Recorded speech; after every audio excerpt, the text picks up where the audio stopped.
नमस्ते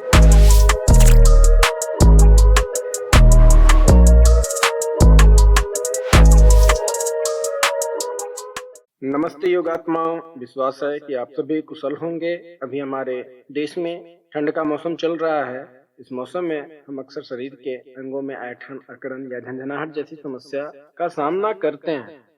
हम सभी को यह पता है कि योगासन के माध्यम से इन समस्याओं से बचा जा सकता है एवं छुटकारा पाया जा सकता है, परंतु हम में से बहुत सारे ऐसे हैं जो योग करना तो चाहते हैं परंतु नहीं कर पाते हैं, क्योंकि उनके शरीर में योगासनों को करने के लिए पर्याप्त लोच नहीं है। अतः आज की इस वीडियो के माध्यम से हम आपको बताएंगे कि योग का प्रारंभ कैसे करें, अपने शरीर को योगासन के लिए तैयार कैसे करें। आज की इस वीडियो में हम पवन मुक्तासन संबंधित अभ्यास करेंगे।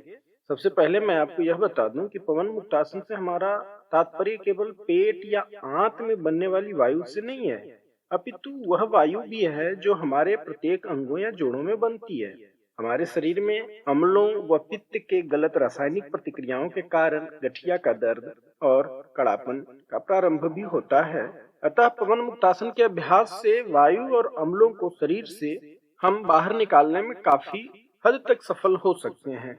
इस वीडियो में दिखाए जाने वाले अभ्यास सभी लोगों जैसे कि दुर्बल, वृद्ध, अशक्त, बीमारी के बाद स्वास्थ्य लाभ चाहने वाले सभी लोग, स्त्री, पुरुष या बच्चे सभी कर सकते हैं, क्योंकि समूह के सभी आसन काफी सरल व आसान हैं एवं जोड़ों व मांसपेशियों को सभी प्रकार के रोगों से छुटकारा दिलाने में भी प्रभावशाली हैं। पवन मुक्तासन समूह के इस वीडियो में हम गठिया निरोधक एवं वात निरोधक अभ्यासों का क्रम देखेंगे। आइए हम शुरू करते हैं आज का पहला अभ्यास।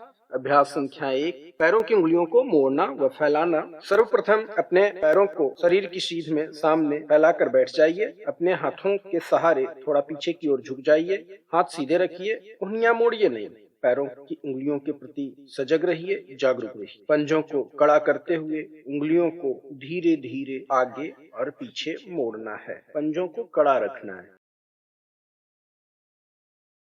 अभ्यास नंबर 2 की ओर चलते हैं। अभ्यास नंबर 2, टखनों से पंजों को आगे पीछे करना। अभ्यास 1 की मूल स्थिति में रहिए। टखने को अस्थिर रखते हुए पंजे को आगे और पीछे मोड़ना है। दोनों पैर एक साथ कर सकते हैं, एक एक पैर का एक एक बार भी कर सकते हैं। हम दोनों पैर को एक साथ करते हुए कर रहे हैं। टखनों को जोड़ों से झुकाते हुए दोनों पंजों को जितना संभव हो सके उतना आगे पीछे मोड़िए।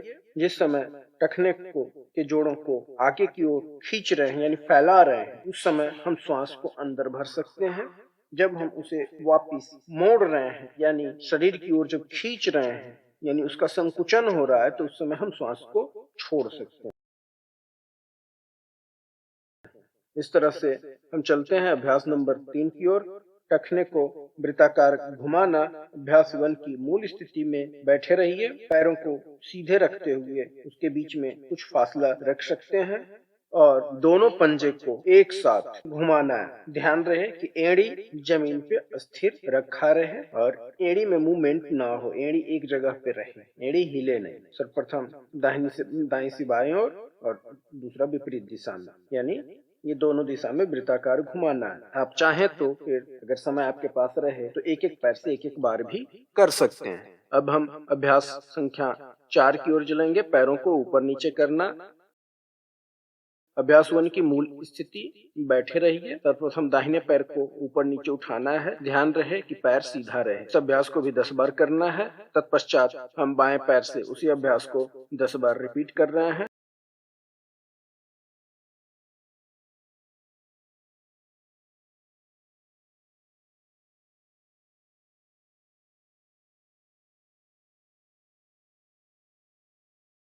अब अभ्यास संख्या 5, घुटनों को मोड़ना। अभ्यास 1 की मूल स्थिति में रहिए। दाहिने पैर के नीचे अपने हाथों से थोड़ा सहारा देते हुए मोड़िए। घुटना आपके सीने से स्पर्श करे। तत्पश्चात पैर को सीधा कीजिए जमीन के समानांतर। इस तरह से हम 10 बार दोहराए। अब हम बाएं पैर से भी इसी अभ्यास को दोहराएंगे 10 बार।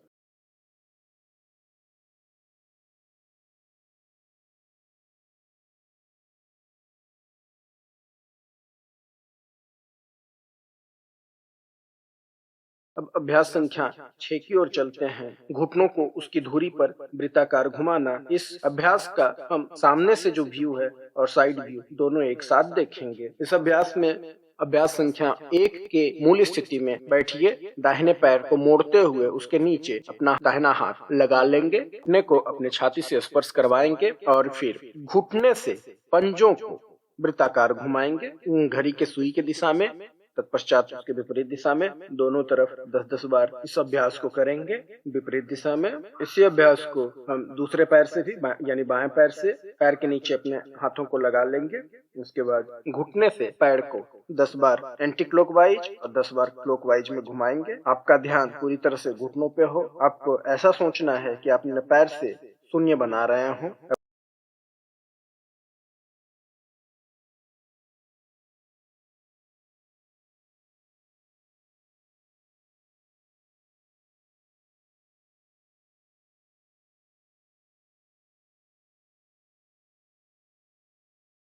अब अभ्यास संख्या 7 की ओर चलते हैं। टखने को उसकी धुरी पर वृत्ताकार घुमाना।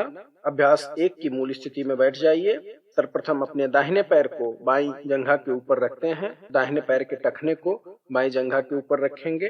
दायां हाथ से आप अपने दाहिने पैर को पकड़ लीजिए। बाएं हाथ से दाहिने पैर के पंजे को पकड़कर 10 बार घड़ी के सुई की दिशा में 10 बार विपरीत दिशा में घुमाएंगे। इस तरह से जैसा आप देख रहे हैं 10 बार विपरीत दिशा में हम घुमा रहे हैं। इसी प्रक्रिया को हम बाएं पैर से भी दोहराएंगे।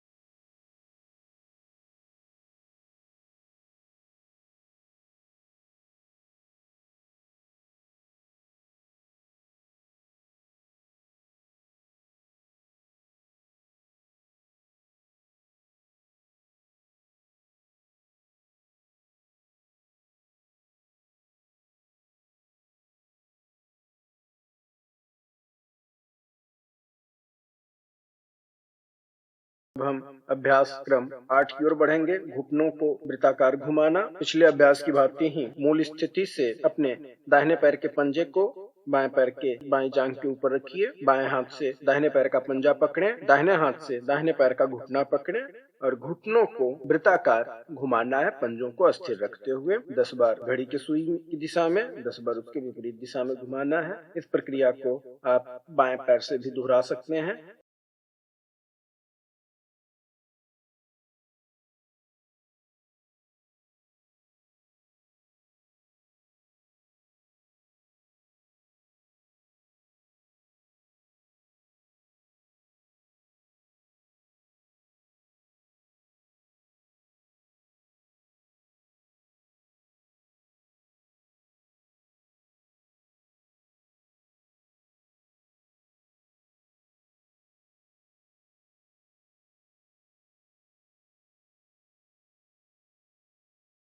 अब हम अभ्यास क्रम 9 की ओर चलते हैं। यह अर्ध तितली है। जिन योगात्माओं पूर्ण तितली करने में असमर्थ हैं, उनके लिए अर्ध तितली बहुत ही लाभदायक है। अर्ध तितली में सर्वप्रथम हम अभ्यास 1 की स्थिति में जाएंगे। अपने दाहिने पैर को मोड़ते हुए बाएं पैर की जांघ के ऊपर रखेंगे। अपने बाएं हाथ से पंजों को दाहिने पंजे मुड़े हुए पंजे को पकड़ेंगे और फिर दाहिने हाथ घुटने पे रखते हुए उसकी सहायता से अपने घुटने को जमीन पे पूर्ण या अंशतः स्पर्श करवाने का प्रयास करेंगे। जब ये स्पर्श करने लग जाए, कुछ दिनों के अभ्यास के उपरांत यह स्पर्श करने लग जाएगा, उसके बाद आप बिना घुटने रखे इस अभ्यास को कर सकते हैं। थोड़ी देर तक इस अभ्यास को करेंगे, फिर पैर बदलकर इसी अभ्यास को दोहराएंगे दूसरे पैर से। अब हम अगला अभ्यास करेंगे जो अभ्यास क्रम 10 होगा, मेरुदंड को मोड़ना। अभ्यास 1 की मूल स्थिति में बैठ जाइए। यथासंभव दोनों पैर को एक दूसरे से दूर फैलाकर बैठना है। जितना अधिकतम हो सके उतनी दूर फैलाकर बैठ जाना है। उसके बाद मेरुदंड को सीधा रखते हुए दाहिने हाथ से बाएं पैर के पंजे को छूने का प्रयास कीजिए और अपने दाहिने हाथ से बाएं पंजे को छूने का प्रयास करें और बाएं हाथ को दाहिने की सीध में रखते हुए अपने सर को घुमाकर बाएं हाथ के अंगूठे को देखें। इसी तरह वापिस आते हुए अपने बाएं हाथ से दाहिने पैर के अंगूठे का स्पर्श कराते हुए दृष्टि को दाहिने हाथ के अंगूठे पर रखें। ध्यान रहे दोनों हाथ एक सीध में हो। इस प्रक्रिया को 10-10 बार दोनों तरफ कर सकते हैं। जब पैर आपका थोड़ा ज्यादा खुलने लग जाए तो आप इसे जल्दी जल्दी भी कर सकते हैं। इससे हमारा मेरुदंड दाएं और बाएं मुड़ने का अभ्यास होता है। अब हम करेंगे अगला अभ्यास क्रम 11, जो कि कौवा चाल है। कौवा चाल के लिए दोनों पंजे के ऊपर उकड़ू बैठ जाएं, हथेलियों को घुटनों पे जमा दीजिए और उसी स्थिति में चलना शुरू कीजिए। आप उंगलियों अथवा पंजों के बल चल सकते हैं, फिर भी जिसमें अधिक कठिनाई लगे उसी ढंग से चलिए। बिना किसी तनाव के थोड़े समय के लिए इस अभ्यास को कीजिए। ज्यादा तकलीफ ना हो तो आप इस अभ्यास को जल्दी जल्दी भी कर सकते हैं।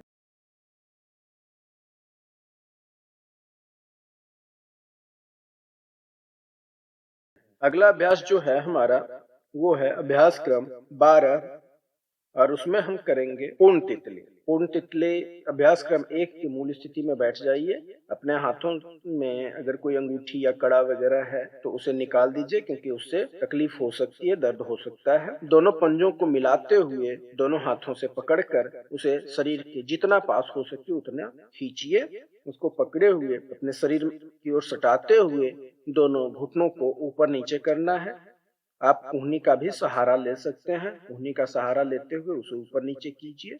धीरे धीरे जब वो अंशतः या पूर्णतः स्पर्श होने लग जाए उसका, तो आप इसे ऐसे भी कर पाएंगे बिना कोहनी से दबाए हुए। उसके बाद पुनः उसे शरीर की ओर खींचते हुए अपने सर को नीचे जमीन से स्पर्श करवाने का प्रयास कीजिए। इसमें पहले तो थोड़ी तकलीफ होगी, लेकिन बाद में आप जमीन से स्पर्श करवा पाएंगे। इस अभ्यास को 1 से 2 बार कीजिए।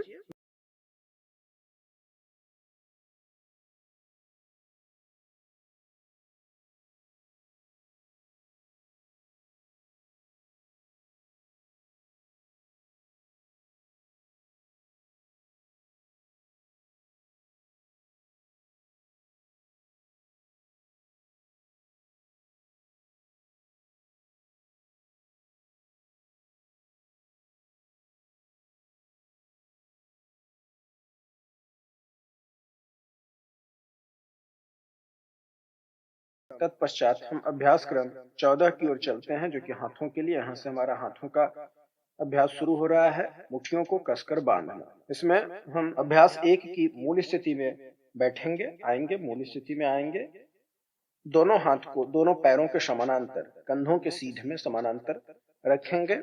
उसके बाद दोनों मुट्ठियों को कसकर भींचेंगे, अंगूठा अंदर और 4 उंगली से मुट्ठियों को कसकर बांधेंगे। उसके बाद फिर मुट्ठियों को खोलेंगे और हाथ में तनाव पैदा हो। इस तरह से खोलना है कि हाथ में तनाव पैदा हो। मुट्ठी जब भींचे, बंद करें मुट्ठी, तो ऐसा लगे जैसे हाथों में तनाव पैदा हो रहा है। आपका ध्यान इस तनाव पे होना चाहिए। इस अभ्यास को 10 बार दोहराना है। अब हम अभ्यास संख्या 15 की ओर चलते हैं। कलाई को ऊपर नीचे मोड़ना। अभ्यास 14 की स्थिति में रहेंगे, ऐसे ही बैठे रहेंगे। दोनों हाथ आपके दोनों पैर के समानांतर, कंधों के सीधे समानांतर हो। पंजे को इस तरह से ऊपर उठाना है जैसे आप दीवार का स्पर्श कर रहे हैं। श्वास को बाहर छोड़ते हुए फिर श्वास अंदर लेते हुए आप पंजे को नीचे की ओर मोड़ते हुए उंगली को सीधा रखते हुए इस तरह से इस अभ्यास को दोनों हाथ से एक साथ 10 बार दोहराना है। आपका ध्यान कलाई पे हो, यानी कि पंजा और हथेली का जो जोड़ है उसके लिए यह एक अभ्यास है।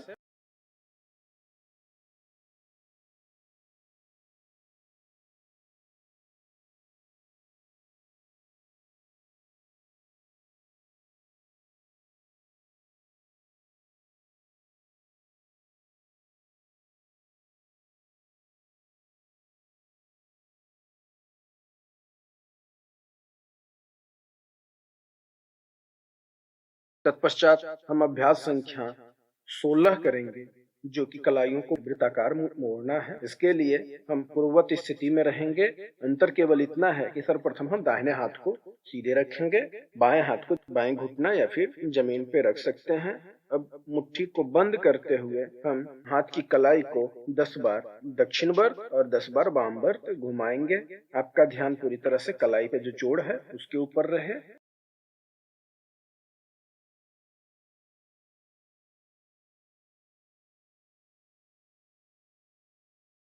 हमने कोशिश किया है इसको बगल से भी दिखाने का, जो कि आप देख रहे थे अभी, वो वृत्ताकार कैसे घूमता है देखिए।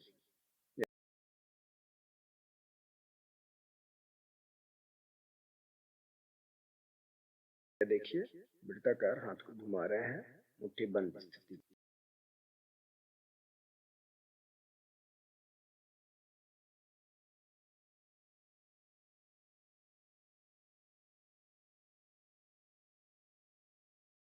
इसके बाद हम अपने केहूनी को मोड़ने का अभ्यास करेंगे। पूर्ववत मूल स्थिति में बैठिए, दोनों हाथों को जमीन के समानांतर कंधे के सीधे में फैला लीजिए, पंजे ऊपर की ओर हो, हथेलियां ऊपर की ओर हो। उसके बाद अपने कोहनी से मोड़ते हुए उंगलियों से कंधों का स्पर्श करना है, दोनों हाथ से एक साथ। ये 10 बार करेंगे। उसके बाद फिर इसी अभ्यास को सामने से, यानी हाथों को पैरों के समानांतर सीधा करके फैला लेंगे, हथेली ऊपर की ओर हो, और फिर कंधों को का स्पर्श करेंगे। इसके बाद फिर हम कंधे को घुमाने का अभ्यास करेंगे, कंधों को वृत्ताकार घुमाना, अभ्यास क्रम 18। इसमें हम पूर्ववत स्थिति में आएंगे, अपनी उंगलियां से कंधे स्पर्श होता रहे, और फिर केहूनी को जितना बड़ा हो वृत्ताकार घुमाएंगे जिससे कंधे हमारे घूमे। जब हम आगे की ओर जाएं तो ये ध्यान रहे कि हमारे जो केहूनी हैं वो एक दूसरे से स्पर्श करें। इस तरह से हम 10 बार एक दिशा में और 10 बार दूसरी दिशा में भी कर सकते हैं। अगर आपको इसमें कोई तकलीफ ज्यादा ना हो तो आप ज्यादा भी घुमा सकते हैं। ये अभ्यास हमारे फ्रोजन शोल्डर के लिए बहुत ही लाभदायक है।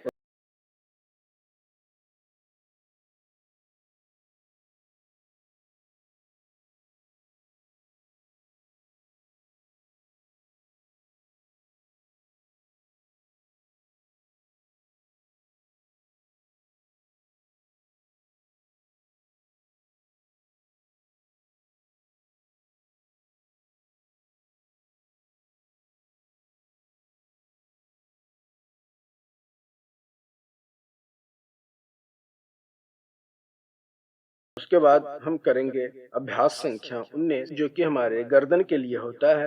इस अभ्यास में हम सर्वप्रथम पूर्ववत स्थिति में, मूल स्थिति में बैठेंगे, दोनों हाथ हमारे दोनों किनारे पे रहे, दोनों पैरों के किनारे पे रहे, पैरों के बगल में हो। उसके बाद श्वास छोड़ते हुए अपने दाढ़ी को, यानी चिन्ह को, अपने सीने से स्पर्श करवाना है।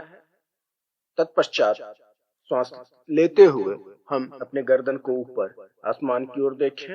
आपका गले पे तनाव पैदा हो, गला और कान संबंधी बीमारियों में ये जो आने वाला एक्सरसाइज है वो हमारे बहुत लाभदायक है हम लोग के लिए। ये इस अभ्यास को भी हम 10 बार नीचे और 10 बार ऊपर 10 बार करेंगे।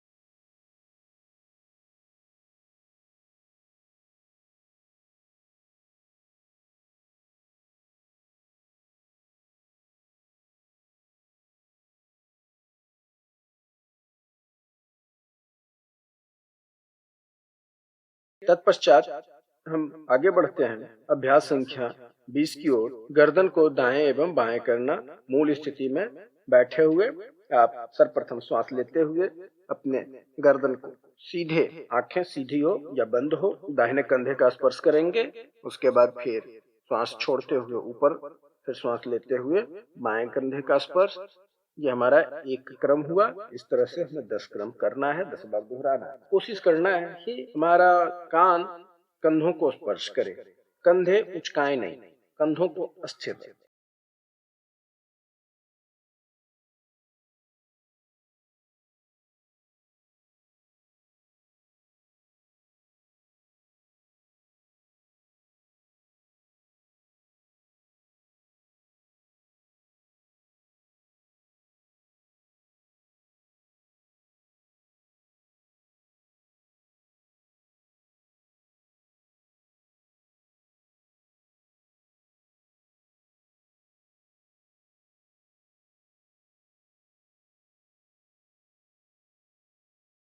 अभ्यास क्रम 21 की ओर हम चलते हैं।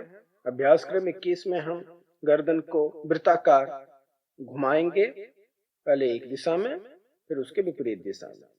ये दोनों दिशा में 10-10 बार करना है। एक बार घड़ी की सुई की दिशा में, दूसरी बार घड़ी की सुई के विपरीत दिशा में गर्दन को घुमा रहे हैं। हमारा ध्यान गर्दन पे, हम गर्दन के खिंचाव के प्रति जागरूक हों।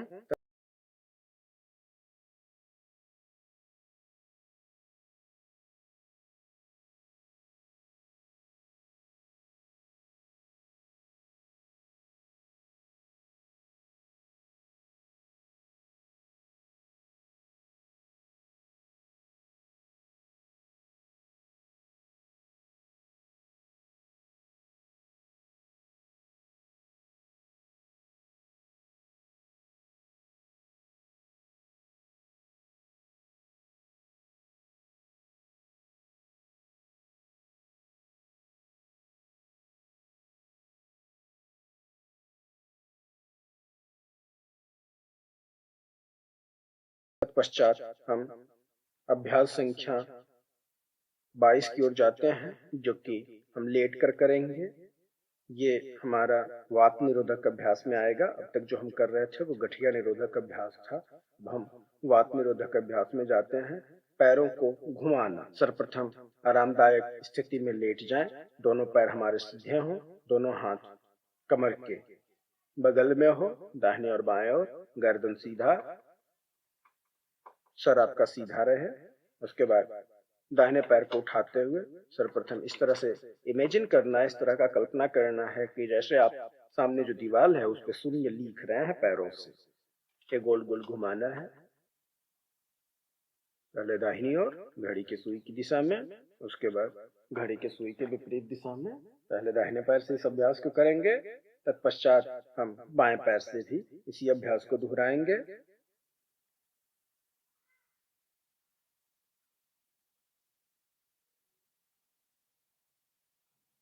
जब आप इस अभ्यास को प्रारंभ करें तो सर्वप्रथम छोटा वृत्त बनाने का प्रयास कोशिश करें।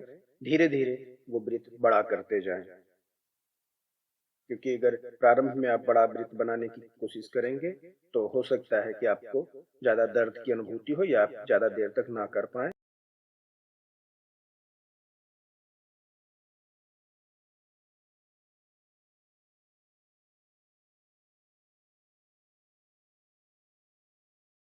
उसके बाद अब अगला अभ्यास क्रम 23 की ओर हम चलते हैं। पैरों को ऊपर नीचे करना, इसी अवस्था में पूर्ववत अवस्था में लेटे रहना है। फिर दाहिने पैर को लंबवत उठाना है 90 डिग्री पर। उसके बाद पुनः उसको जमीन पे रखना नहीं है, बल्कि एक आध इंच ऊपर ही रहे, जमीन पे बिना रखे फिर से उठाना है, फिर सीधा करना है, फिर उठाना है, फिर सीधा करना है। इस तरह से हम 10 बार करेंगे। पुनः बाएं पैर से इसी को दोहराना है 10 बार। अगला अभ्यास दोनों पैर को एक साथ घुमाना। बाएं और दाहिने पैर को एक साथ, जैसे हम एक एक पैर कर रहे थे अभ्यास संख्या 22 में, उस तरह से हम अभ्यास संख्या 24 इस अभ्यास में हम दोनों पैर से बाएं से दाएं और दाएं से बाएं घुमाएंगे। दोनों पैर को एक साथ इमेजिन करना है कि आप दीवार पे दोनों पैर से शून्य लिख रहे हैं, शून्य बना रहे हैं, एक वृत्त बना रहे हैं।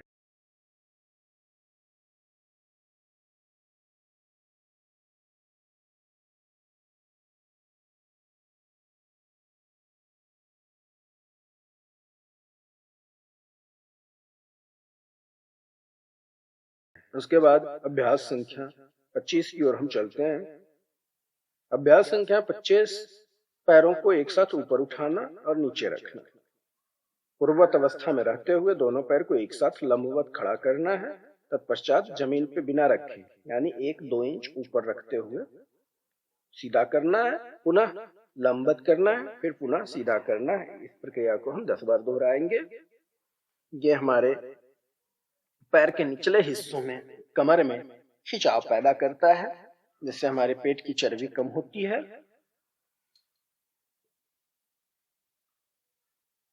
अगला अभ्यास जो होगा साइकिल चलाना। सर्वप्रथम पूर्ववत अवस्था में लेटते हुए दाहिने पैर से, एक पैर से ही साइकिल, जैसे हम साइकिल चला रहे हैं एक पैर से, उस तरह से गोल गोल घुमाना है। पंजे से हम गोल गोल घुमा रहे हैं। ये 10 बार इस अभ्यास को। उसके बाद विपरीत दिशा में पुनः दाहिने पैर से ही विपरीत दिशा में इसी अभ्यास को 10 बार दोहराएंगे। आपका बायां पैर सीधा हो। तदुपरांत हम इस अभ्यास को बाएं पैर से पहले साइकिल आगे ले जाने की दिशा में 10 बार, फिर उसके विपरीत दिशा में 10 बार इस अभ्यास को करेंगे।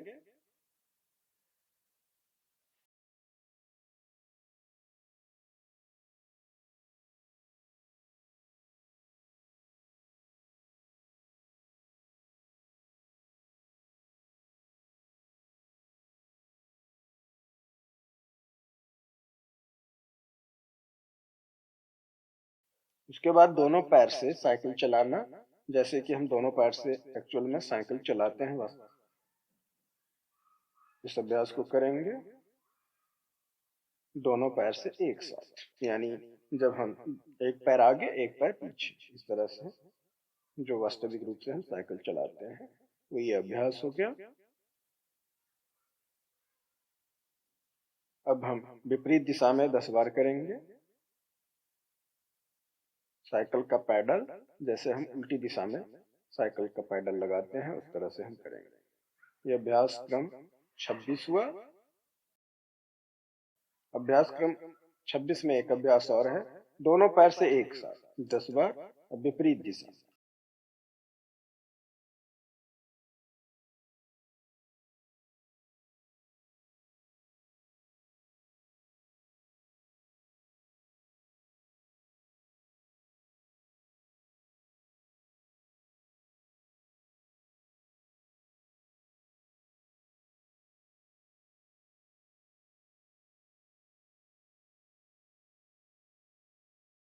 तदुपरांत अभ्यास क्रम 27 की ओर चलते हैं। ये पैरों को मोड़ना या पवन मुक्तासन का अभ्यास, ये सारा अभ्यास पवन मुक्तासन का ही है। ये वात निरोधक अभ्यास है, वायु संबंधित अभ्यास। जो अभ्यास अभी हम कर रहे थे सारे वात निरोधक पवन मुक्तासन के ही अभ्यास थे। तो पैरों को मोड़ना, सर्वप्रथम दाहिने पैर को मोड़ते हुए सीने से स्पर्श कराएं। दोनों हाथों की उंगलियों को एक दूसरे से फंसाकर बांधकर उसको पकड़ के खींचे रहना है। उसके बाद अपने नाक से घुटनों को स्पर्श कराने का प्रयास करना है। यह प्रक्रिया दूसरे पैर से भी दोहराएं। इस तरह से जब हम घुटनों को नाक से स्पर्श करवाएं उस समय हमारा श्वास बाहर होना चाहिए, और जब पैर को सीधा करें उस समय श्वास अंदर लें।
दोनों पैर से इस अभ्यास को 10-10 बार या 5 या 10 बार कर सकते हैं। तदुपरांत दोनों पैर को एक साथ मोड़ते हुए इस अभ्यास को करेंगे। इस अभ्यास को भी हम 10 बार करेंगे।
तदोपरांत हम अगला अभ्यास क्रम 28 की ओर चलते हैं।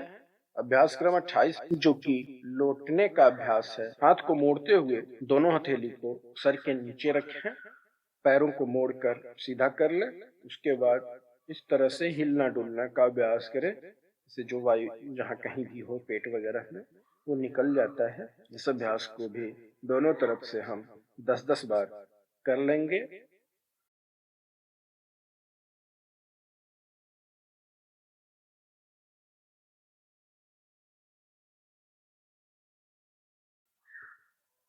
अब अभ्यास संख्या 29 की ओर चलते हैं।